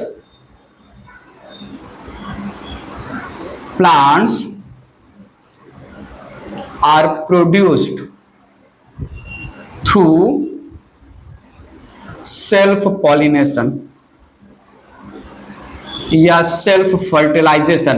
प्लांट के लैंग्वेज में सेल्फ पॉलिनेशन. प्लांट में हो रहा है सेल्फ पॉलिनेशन. पेरेंट प्लांट के पास जो जीन है वो gene same to same progeny plant के पास जाएगा. लेकिन अगर प्लांट कर रहे हैं क्रॉस पॉलिनेशन तो प्रोजेनी के पास दो डिफरेंट पेरेंट के जीन जाएंगे, प्रोजेनी के पास दो डिसिमिलर जीन होंगे. कंडीशन बोला जाएगा heterozygous. Heterozygous is result of hybridisation. Erase करते हैं यहां पर. एग्जाम्पल मेंशन करना चाहें तो हम बोल सकते हैं एग्जाम्पल में कैपिटल टी स्मॉल टी, या कैपिटल आर स्मॉल आर, या कैपिटल वाई स्मॉल वाई. ये यहां पर होगा हेट्रोजाइगस टॉल प्लांट. आगे हम अच्छे से समझेंगे. ये होगा हेट्रोजाइगस राउंड सीड. ये यहां पर होगा हेट्रोजाइगस heterozygous yellow seed. सो सीड या प्लांट या इंडिविजुअल जिसके पास डिसिमिलर पेयर ऑफ अलील हैं उसको हम बोलेंगे हेट्रोजाइगस प्लांट या सीड, और ये हमेशा हाइब्रिडाइजेशन से ही मिलेंगे। हमें यहां पर टर्म समझना है, इसलिए मैं बात आगे नहीं बढ़ा रहा हूं। हाइब्रिडाइजेशन आगे आएगा, समझेंगे हम, ठीक है। So definition point of view, homozygous seed या होमोजाइगस प्लांट या होमोजाइगस इंडिविजुअल किसी कैरेक्टर के लिए सिमिलर अलील कैरी करेगा। हेट्रोजाइगस सीड या हेट्रोजाइगस प्लांट या हेट्रोजाइगस इंडिविजुअल किसी भी कैरेक्टर या ट्रेट के लिए डिसिमिलर अलील कैरी करेगा। Homozygous is result of self pollination and heterozygous is result of cross pollination या हाइब्रिडाइजेशन। बात आगे जाके कहीं ना कहीं और डिटेल में कनेक्ट होंगी। बार बार हम हाइब्रिडाइजेशन टर्म यूज कर रहे हैं, सो लगे हाथ अब समझ लेते हैं हाइब्रिडाइजेशन खुद क्या है। नेक्स्ट टर्म लिया hybridisation, it is artificial man made reproduction, ठीक है। तो यहां पर हमने मेंशन किया आर्टिफिशियल या मैन मेड रिप्रोडक्शन या क्रॉस ब्रीडिंग या क्रॉस पॉलिनेशन परफॉर्म्ड। तो सुनिएगा प्लीज, इंपॉर्टेंट टर्म यूज कर रहा हूं, किनके बीच में परफॉर्म होगा। परफॉर्म्ड बिटवीन जेनेटिकली, बेसिकली तो यही आता है जेनेटिकली, इसके साथ और भी ऐड कर सकते हैं genetically and morphologically dissimilar plants या इंडिविजुअल्स या ऑर्गेनिजम्स टू ऑब्टेन या to produce a composite plant. इस कंपोजिट प्लांट को हम हाइब्रिड प्लांट भी बोलेंगे, क्योंकि ये जो प्लांट प्रोड्यूस होगा ये हाइब्रिडाइजेशन का रिजल्ट होगा।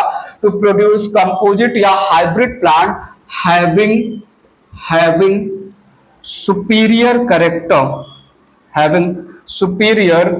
कैरेक्टर्स ऑफ बोथ पेरेंट्स, ठीक है। हाइब्रिडाइजेशन बेसिकली क्रॉप इंप्रूवमेंट या एनिमल इंप्रूवमेंट के लिए, एनिमल के लैंग्वेज में ब्रीडिंग आता है। तो इसका जो मेन मोटो है, तो सुनिएगा, hybridisation is done to improve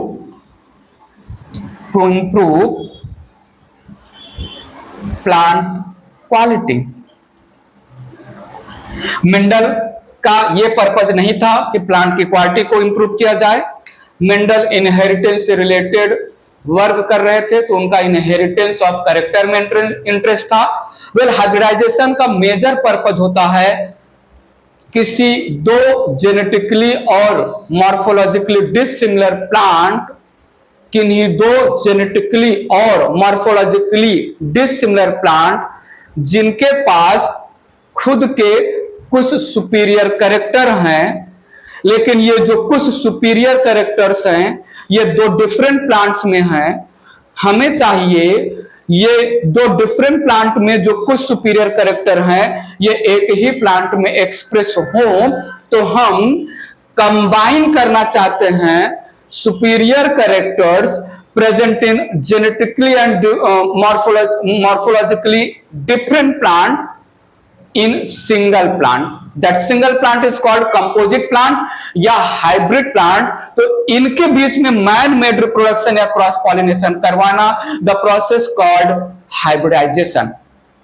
ठीक है, इरेज कर रहा हूं, बात मेरी सुनिएगा, समझिएगा। अब हाइब्रिडाइजेशन ये टर्म को डिफाइन किया, यहां से लेके हम मेंडल के रेफरेंस में आगे जितने भी बातें करेंगे इन टर्म्स ऑफ हाइब्रिडाइजेशन, सारी स्टोरी का कुछ परसेंट स्टोरी यूज होगा, फिर से आएगा, फिर से आप सुनेंगे।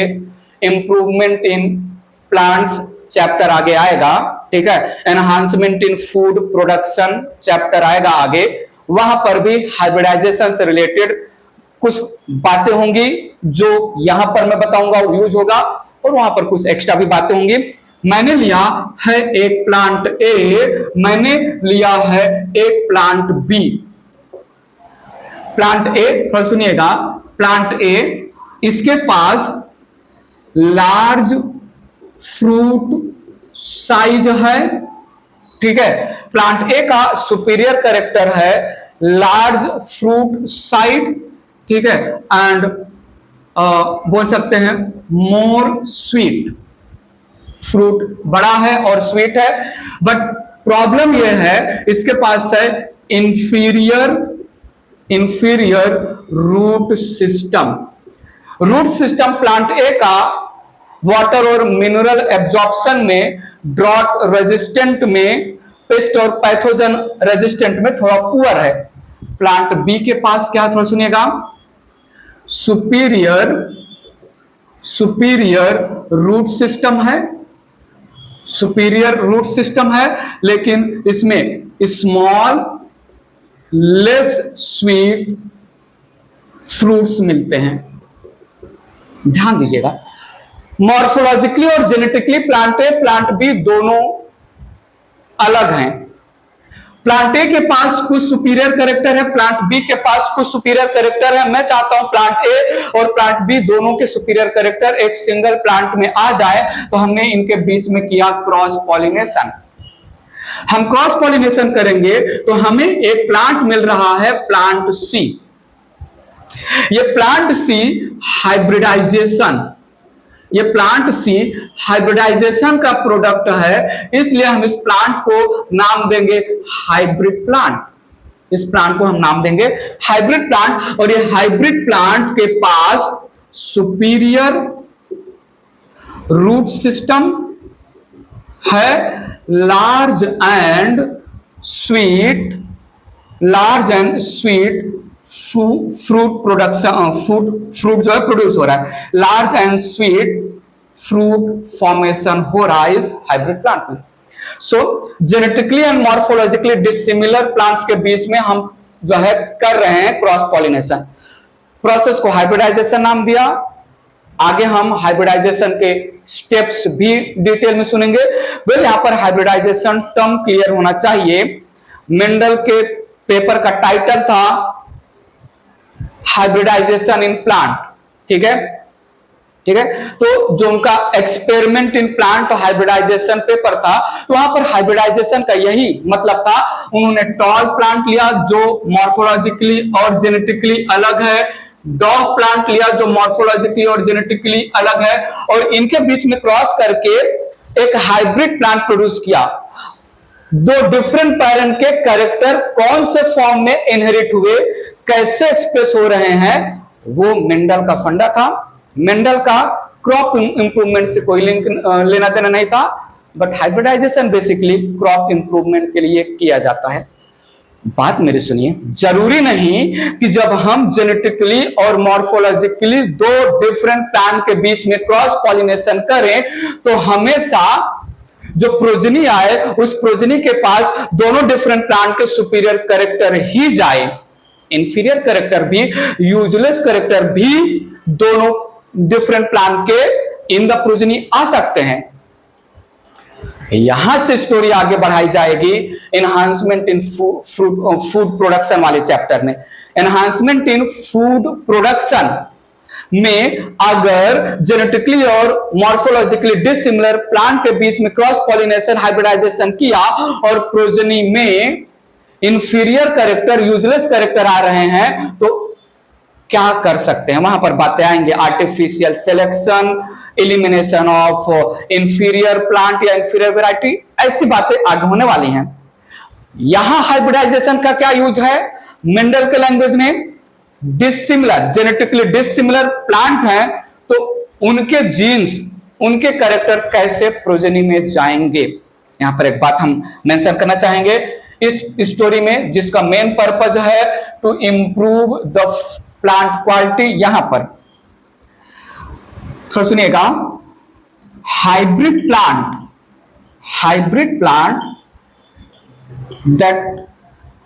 that has या that contain superior characters of both parents called as hybrid vigor या heterosis। ठीक है, तो सुनिएगा, यहां पर मैंने मेंशन किया हाइब्रिड प्लांट, दूसरे लैंग्वेज में hybrid plant which is superior to both the parents called as hybrid vigour या हेट्रोसिस। थोड़ी देर में पहले मैंने बोला hybridisation always superior character of genetically different parent को ही ले जाएगा प्रोजनी में, नहीं जरूरी है। जेनेटिकली डिफरेंट पेरेंट के इंफीरियर कैरेक्टर भी इन द प्रोजनी जा सकते हैं, इनहेरिट हो सकते हैं। वो हाइब्रिड प्लांट जो पेरेंट्स के इंफीरियर कैरेक्टर को शो कर रहा है, इनहेरिट कर रहा है, मेरे किसी काम का नहीं, उसके लिए कोई टर्म नहीं, उसको हम आर्टिफिशियली सेलेक्ट करके इलिमिनेट करेंगे। लेकिन वो हाइब्रिड प्लांट जो हाइब्रिडाइजेशन प्रोसेस के थ्रू जो हुआ, परफॉर्म किया गया जेनेटिकली और मॉर्फोलॉजिकली डिफरेंट पेरेंट के बीच में, हाइब्रिड प्लांट के पास दोनों पेरेंट के लैंग्वेज में सुपीरियर कैरेक्टर है। वो हाइब्रिड प्लांट जो अपने दोनों पेरेंट को लेकर सुपीरियरिटी शो कर रहा है, वो हाइब्रिड प्लांट को हम हाइब्रिड विगर। और अगर हमें इस हाइब्रिड प्लांट के सुपीरियर कैरेक्टर को मेंटेन करना है, बताइए कैसे मेंटेन करेंगे, समझिएगा प्लीज। हाइब्रिड विगर को मेंटेन करना है तो हमें वेजिटेटिव प्रोपेगेशन करना पड़ेगा। अगर हमने उस हाइब्रिड प्लांट का सेक्सुअल रिप्रोडक्शन किया, सेल्फ पॉलिनेशन किया और उससे उसके प्रोजेनी प्रोड्यूस करना चाहा, तो इंफीरियर कैरेक्टर जो एक्सप्रेस नहीं हो रहे हैं वो भी प्रोजेनी में आ सकते हैं। हेट्रोसिस या hybrid vigour character of the hybrid plant sexual reproduction के थ्रू लॉस्ट हो जाएगा। आगे हम समझाएंगे, और सुनिएगा, यहां पर hybrid vigour is surely result of heterozygosity। Hybrid vigour heterozygosity का ही रिजल्ट है, बोल सकते हैं ना, क्योंकि हाइब्रिड प्लांट हमेशा हेट्रोजाइगस ही होगा, ये तो क्लियर है ना, क्योंकि hybrid plant genetically dissimilar parent के बीच में हाइब्रिडाइजेशन करने के बाद मिल रहा है।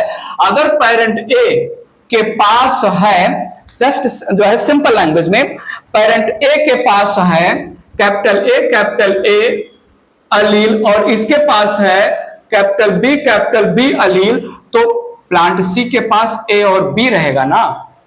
आगे हम बताएंगे, अच्छे से समझेंगे। प्लांट ए, पेरेंट ए के पास ए जीन है, पेरेंट बी के पास बी जीन है पेयर में, श्योरली प्लांट सी या हाइब्रिड प्लांट या इनके बीच में हाइब्रिडाइजेशन से जो प्रोजेनी आएगा वो प्रोजेनी दोनों पेरेंट के जीन कैरी करेगा ना। तो हाइब्रिड प्लांट या plant see having dissimilar pair of allele called as heterozygous plant. तो हाइब्रिड प्लांट या हेट्रोजाइगस प्लांट हाइब्रिडाइजेशन का रिजल्ट है, और ये जो हाइब्रिड प्लांट प्रोड्यूस हुआ, अगर दोनों पेरेंट को लेके ये हाइब्रिड प्लांट सुपीरियर है, तो ये हाइब्रिड प्लांट जो है हाइब्रिड विगर बोला जाएगा, और हाइब्रिड विगर हेटेरोजाइगस का ही रिजल्ट होता है। हाइब्रिड प्लांट दोनों पेरेंट प्लांट के रिसेसिव कैरेक्टर को भी गेन कर सकता है, उस समय उस हाइब्रिड प्लांट को हम हाइब्रिड विगर नहीं बोलेंगे। टर्म क्लियर है ना? हाइब्रिड विगर या heterosis term used for those hybrid plant produced after hybridization having the superior character of both parent। Clear है? और हेटेरोजाइगोसिटी से ही ये जो हाइब्रिड प्लांट है, इसके पास इस पेरेंट प्लांट का सुपीरियर जीन है, इस पेरेंट प्लांट का सुपीरियर जीन है, जो इसके पास दो डिसिमिलर अलील है या जीन है या फैक्टर है, इसलिए हेटेरोजाइगस हुआ। तो हम बोल सकते हैं ना, हेटेरोसिस या hybrid vigour is result of heterozygosity. आगे और समझेंगे, इरेज कर रहा हूं इसको, बात मेरी सुनिएगा, बहुत इंपॉर्टेंट लाइन लिख रहे हैं यहां पर। Hybrid vigour that is superior quality of hybrid plant, जो अपने पेरेंट के सुपीरियर कैरेक्टर को हाइब्रिडाइजेशन से इनहेरिट कर रहा है। Hybrid vigour of hybrid plant can be maintained through vegetative reproduction only। ठीक है? if plant is allowed for sexual reproduction, better to say self pollination, then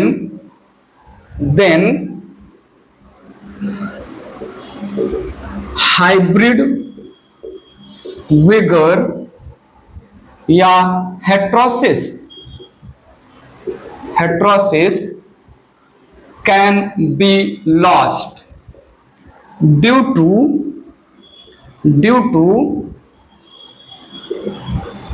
inheritance and expression of recessive alleles। ठीक है? recessive alleles बताएंगे। this phenomena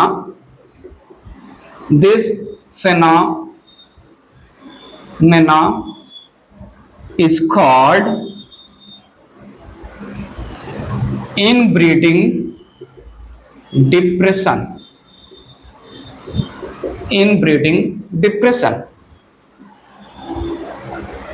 बात समझिएगा, हमने एक superior plant सी produce किया, जेनेटिकली डिफरेंट पेरेंट के बीच में हाइब्रिडाइजेशन करके, क्रॉस पॉलिनेशन करके।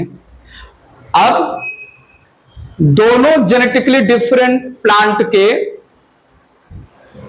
डोमिनेंट और रिसेसिव अलील गए होंगे प्लांट सी में,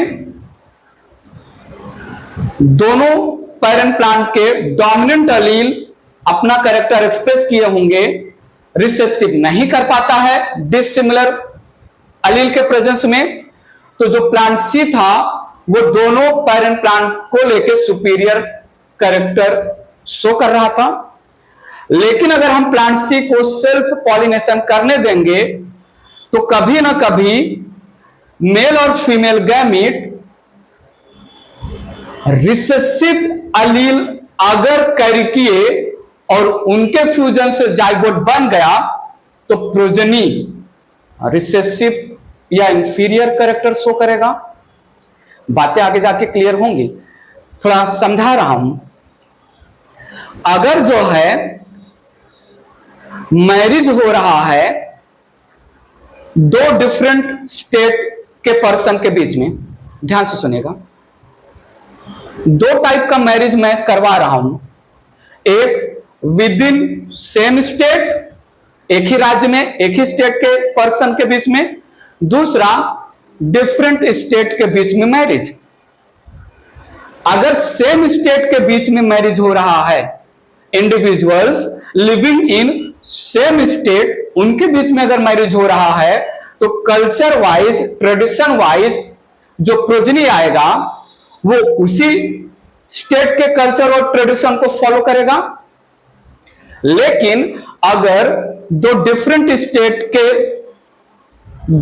स्टेट में जो इंडिविजुअल रह रहे हैं उनके बीच में मैरिज हुआ तो जो प्रोजनी आएगा वो फर्स्ट स्टेट का भी कल्चर और ट्रेडिशन फॉलो करेगा, सेकंड स्टेट का भी कल्चर और ट्रेडिशन फॉलो करेगा। ये जो प्रोजनी आया यही है हाइब्रिड प्रोजनी। जो पेरेंट वन एक स्टेट को बिलोंग कर रहा है उसका अपना खुद का ट्रेडिशन और कल्चर है, पेरेंट टू दूसरे स्टेट को बिलोंग कर रहा है उसका अपना खुद का ट्रेडिशन और कल्चर है। इनके मैरिज से जो प्रोजनी आया, बच्चा आया, उसमें पेरेंट वन का भी ट्रेडिशन और कल्चर सीखेगा, पेरेंट टू का भी ट्रेडिशन और कल्चर सीखेगा। तो ये जो प्रोजनी है, ये प्रोजनी अपने पेरेंट को लेकर सुपीरियर है, उसके पास डबल द ट्रेडिशन और कल्चर का नॉलेज है, तो ये प्रोजनी हाइब्रिड विगर हुआ।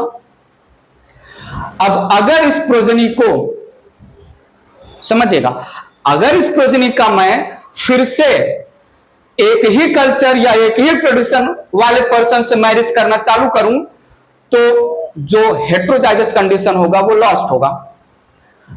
ये आगे की स्टोरी तो जो है ह्यूमन के लैंग्वेज में नहीं बता सकते, लेकिन प्लांट के लैंग्वेज में थोड़ा सुनेगा। अच्छा, ये हाइब्रिड विगर तक तो जो है ह्यूमन के लैंग्वेज में समझा कि नहीं, हाइब्रिड विगर क्या है? ऐसा बच्चा या प्रोजनी जो दो स्ट्रक्चरली जेनेटिकली डिफरेंट स्टेट को बिलोंग कर रहे पेरेंट के बीच में मैरिज से प्रोड्यूस हुआ, वो हो गया हाइब्रिड विगर। अच्छा, प्लांट के लैंग्वेज में आते हैं। प्लांट ए और प्लांट बी जेनेटिकली और स्ट्रक्चरली डिसिमिलर हैं। इससे मैंने प्रोड्यूस किया एक प्लांट सी। प्लांट सी में प्लांट ए प्लांट बी के रिसेसिव जीन्स भी गए होंगे, डोमिनेंट जीन भी गया होगा। थोड़ी देर पहले हमने डोमिनेंट जीन या फैक्टर का डिस्क्रिप्शन सुना। डोमिनेंट जीन या फैक्टर रिसेसिव के प्रेजेंस में भी अपना कैरेक्टर एक्सप्रेस करते हैं। रिसेसिव जीन या फैक्टर डोमिनेंट जीन या फैक्टर के प्रेजेंस में अपना कैरेक्टर नहीं एक्सप्रेस कर पाते, फिनोटाइप नहीं दे पाते, इसलिए प्लांट सी सुपीरियर है दोनों पेरेंट को लेके। लेकिन प्लांट सी का अगर हम self pollination, self reproduction allow करेंगे तो कहीं ना कहीं प्रोजनी में रिसेसिव जीन या अलील भी ट्रांसफर होंगे। ये स्टोरी आगे आएगा, बहुत अच्छे से आएगा।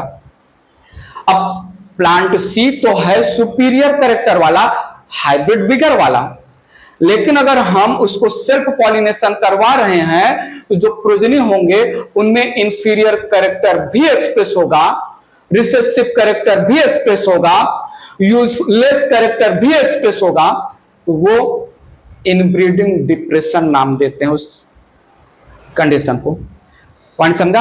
अगर हमें प्लांट सी जैसे ही बहुत सारे प्लांट प्रोड्यूस करने हैं तो वेजिटेटिव रिप्रोडक्शन करिए, प्लांट सी के स्टेम से नया प्लांट बनाइए, रूट से नया प्लांट बनाइए, उसका बर्ड लीजिए। जितने भी कटिंग, ग्राफ्टिंग, लेयरिंग ऐसे टर्म्स आते हैं जहां पर सेक्स रिप्रोडक्शन या गैमेट का फ्यूजन नहीं होता है, vegetative part, root, leaf, stem से नया प्लांट प्रोड्यूस करना, वेजिटेटिव रिप्रोडक्शन करके हम the heterosis of the hybrid plant maintain कर सकते हैं। सेक्स रिप्रोडक्शन किया तो गैमेट बनेंगे। अगर मेल और फीमेल गैमेट के पास, दोनों मेल और फीमेल गैमेट के पास रिसेसिव जीन या अलील रहा, वो फ्यूज करके जाइगोट बनाए तो उससे जो प्रोजनी आएगा उसके पास हाइब्रिड विगर का कैरेक्टर खत्म हो जाएगा, क्योंकि हाइब्रिड विगर डोमिनेंट जीन के फ्यूजन या प्रेजेंस से होता है, जो हाइब्रिड प्रोजेनी का सेल्फ पॉलिनेशन के बाद नेक्स्ट जनरेशन का प्रोजेनी आया, उसके पास रिसेसिव जीन्स अगर पहुंचे, इसी कंडीशन को हम inbreeding depression, self pollination in general language में भी हम विद इन प्लांट अगर सेल्फ पॉलिनेशन करें तो जो पेरेंट का कैरेक्टर है वही प्रोजेनी में जाएगा, पेरेंट मरेला तो प्रोजेनी भी मरेला। लेकिन अगर हम क्रॉस पॉलिनेशन करें तो एक पेरेंट इंफीरियर दूसरा सुपीरियर, तो सुपीरियर का जीन बच्चे में गया, वो इंफीरियर पेरेंट के कैरेक्टर को, जीन को सप्रेस करके प्रोजेनी को सुपीरियर बना सकता है। समझिएगा, जो बातें यहां नहीं समझ में आएंगी आगे हाइब्रिडाइजेशन एक्सपेरिमेंट में क्लियर हो जाएंगी, सो टेंशन नहीं लीजिएगा। ये रहा हाइब्रिडाइजेशन और हाइब्रिड विगर। एक और टर्म ले लेते हैं यहां पर, फिनोकॉपी। फिनोकॉपी नाम ही काम बता रहा है, फिनोटाइप के बेसिस पर कॉपी है डिफरेंट ऑर्गेनिज्म। कैसे मैंने डिफाइन किया, और सुनिएगा, different genotypes, different genotypes when placed in different environment, different genotype when placed in different environments produce same phenotype, same phenotype, then it is termed as phenocopy। सुना होगा, ठीक है, इवन ऑब्जर्व भी किया होगा कि किसी भी सिंगल पर्सन के जैसे वर्ल्ड में, ऐसा आपने सुना होगा, 6 अदर लोग भी रहते हैं जो सिमिलर होते हैं। बोलते हैं हमारे जैसे 6 और लोग हैं, ऐसा आप लोगों ने सुना होगा, इवन देखा भी होगा। हमारे जैसे इस वर्ल्ड में 6 और लोग होते हैं, 6 अदर लोग होते हैं, ऐसा बोला जाता है। अब ये जो 6 अदर लोग हैं हमारे जैसे, अलग अलग इन्वायरमेंट में रह रहे हैं, इनका जेनेटिक कंपोजिशन भी अलग अलग है क्योंकि ये डिफरेंट पेरेंट्स से पैदा हुए हैं, बट फिनोटिपिक मॉर्फोलॉजी के बेसिस पर, कैरेक्टर के बेसिस पर सिमिलर अपीयर हो रहे हैं। तो ये जो 7 लोग एक ही कैरेक्टर के, एक ही आउटलुक के, एक ही अपीयरेंस के, एक ही मॉर्फोलॉजी के जो 7 लोग हैं, अलग अलग इन्वायरमेंट में अलग अलग जीनोटाइप, अलग अलग जेनेटिक कंपोजिशन कैरी कर रहे हैं, इनको हम फिनोकॉपी बोल सकते हैं। देखा होगा आपने, ये जो रैबिट होता है, व्हाइट हेयर वाले रैबिट, व्हाइट हेयर वाले रैबिट, वो चाहे यहां के हों, वहां के हों, कहीं के, तो अलग अलग इन्वायरमेंट में अलग अलग जेनेटिक कंपोजिशन वाले डिफरेंट रैबिट्स हैं, बट उनका फिनोटाइप है व्हाइट हेयर। तो क्या हम उनको फिनोकॉपी बोल सकते हैं? बात समझ में आ रहा कि नहीं? तो genetically similar, genetically dissimilar, environment भी डिसिमिलर है, but phenotypically similar organisms called as phenocopy. बात क्लियर है? ठीक है। सो यहां पर हमने जो जो टर्म्स हम अब आगे मेंडल के एक्सपेरिमेंट में यूज करने वाले हैं, उन सारे टर्मिनोलॉजीज को इस वीडियो लेक्चर में हमने फिनिश किया, अच्छे से जो है कनेक्ट किया चीजों को। इन टर्म्स को हम आगे और अच्छे से डिटेल में, एक्सपेरिमेंट जब हम डिटेल में समझेंगे तो आएगा। वेल, यहां पर एक पॉइंट मेंशन करना बनता है, ये इरेज कर रहा हूं, थोड़ा सुनिएगा। एक पॉइंट मेंशन करना है, लेकिन उसके पहले एक टर्मिनोलॉजी और ले लेते हैं, बहुत ज्यादा यूज होने वाला है, आया भी था ये पहले, pure line true breeding. Pure line true breeding, ये हम प्रीवियस वीडियो लेक्चर में भी यूज कर चुके हैं। 14 true breeding varieties of P plant Mendel ने यूज किया था, डिफाइन कर रहा हूं, वहां पर भी डिफाइन किया था, यहां पर भी डिफाइन करना बनता है। when a plant when a plant producing same phenotype generation after generation through self pollination, then the plant is called as pure line true breeding plant. Pure line true breeding plant, बात समझिएगा, ठीक है। Need your attention, this pure line is result of homozygous या homozygosity, ऐसा बोल सकते हैं, homozygosity.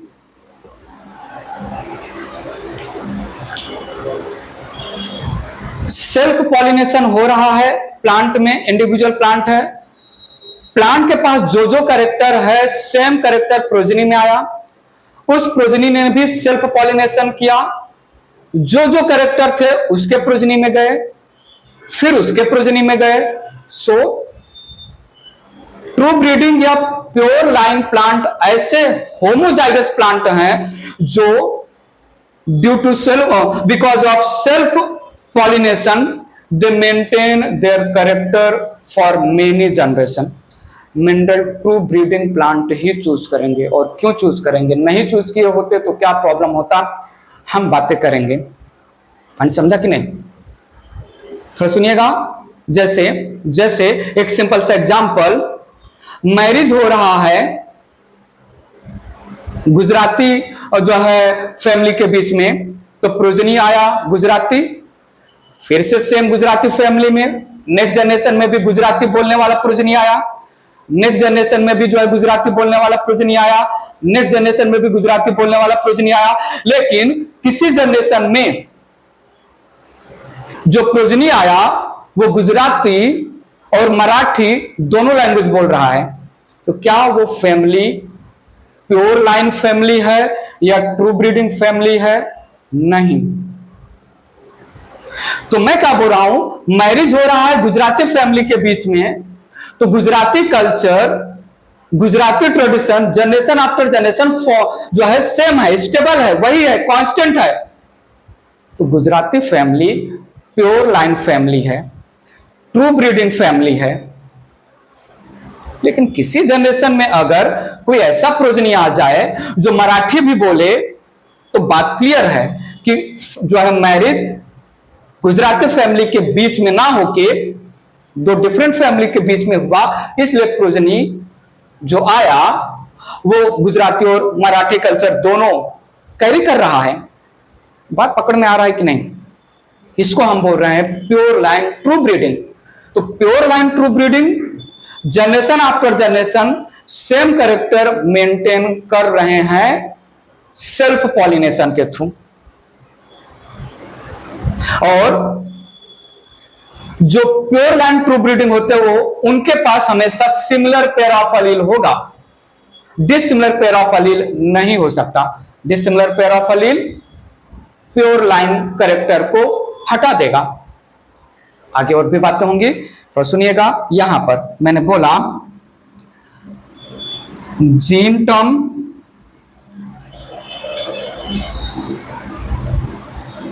ठीक है, gene term, then allele term, genotype, phenotype, ये इतने टर्म्स गिवन बाय जोहानसन, और ये सब जो है 1905, 1909, 1912 इसके आसपास दिए गए हैं। और सुनिएगा, जेनेटिक्स होमोजाइगस हेट्रोजाइगस।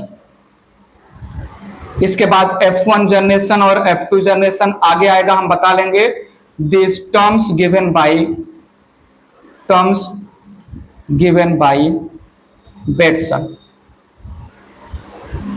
ठीक है, यहां पर प्योर लाइन भी आएगा, प्योर लाइन टर्म भी जोहानसन ने दिया। F1 और F2 जनरेशन हम ये जब एक्सपेरिमेंट परफॉर्म करेंगे तो वहां पर first filial generation, second filial generation ऐसा आएगा, मेंशन कर लेंगे। इस वीडियो लेक्चर में टर्मिनोलॉजी को लेके मैं इतनी ही बातें करना चाहूंगा। बाकी बातें मेंडल के एक्सपेरिमेंट के समय और भी क्लियर होंगी। सो कैरेक्टर है अपीयरेंस या पैरामीटर जिसके बेसिस पर किसी को डिस्क्राइब करें। कैरेक्टर के इनहेरिटेबल कैरेक्टर और उसके अलग अलग फॉर्म्स को हमने ट्रेट नाम दिया। कैरेक्टर या ट्रेट को जो कंट्रोल या एक्सप्रेस करता है उसको फैक्टर या जीन नाम दिया। जीन के अलग अलग मॉलिक्यूलर फॉर्म्स या अल्टरनेटिव फॉर्म्स को अलील्स नाम दिया। एक पॉइंट मेंशन कर दें यहां पर, all alleles are gene, all alleles are gene but all genes are not अलील।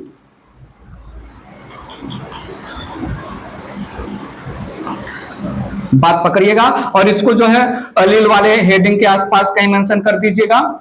एक लॉजिक दे सकते हैं, जीन के अल्टरनेटिव फॉर्म को हम अलील बोलते हैं, लेकिन जो जीन असेक्सुअल ऑर्गेनिज्म रिप्रोडक्शन करने वाले ऑर्गेनिज्म में प्रेजेंट हैं, जो जीन हैप्लॉइड ऑर्गेनिज्म में है और वो हैप्लॉइड ऑर्गेनिज्म असेक्सुअल रिप्रोडक्शन कर रहा है, उस हैप्लॉइड ऑर्गेनिज्म में जीन का केवल एक ही फॉर्म होगा, डिफरेंट फॉर्म नहीं हो सकते हैं।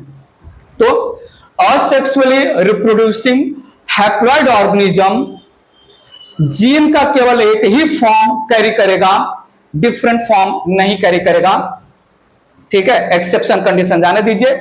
नेचुरल कंडीशन में तो जितने भी अलील्स हैं वो जीन के ही अल्टरनेटिव फॉर्म है, लेकिन हर जीन अल्टरनेटिव फॉर्म रिप्रेजेंट करेगा जरूरी नहीं होता है। ठीक है, फिनोटाइप जीनोटाइप की बातें की, डोमिनेंट रिसेसिव की बातें की, होमोजाइगस हेट्रोजाइगस की बातें की। ठीक है, बाकी कुछ बातें जो भी होंगी हम नेक्स्ट वीडियो लेक्चर में फिनिश कर लेंगे और अब हम मेंडल के मेन वर्क में इंटर करेंगे नेक्स्ट वीडियो लेक्चर से। रिमाइंड करिएगा, रिवाइज करिएगा, समझिएगा, पेशेंस रखिएगा। इस वीडियो लेक्चर से रिलेटेड कोई भी छोटा मोटा खोटा रीजनेबल लॉजिकल डाउट हो कमेंट बॉक्स में कमेंट करके पूछिएगा। अभी के लिए फिलहाल के लिए bye bye, take care, thank you so much.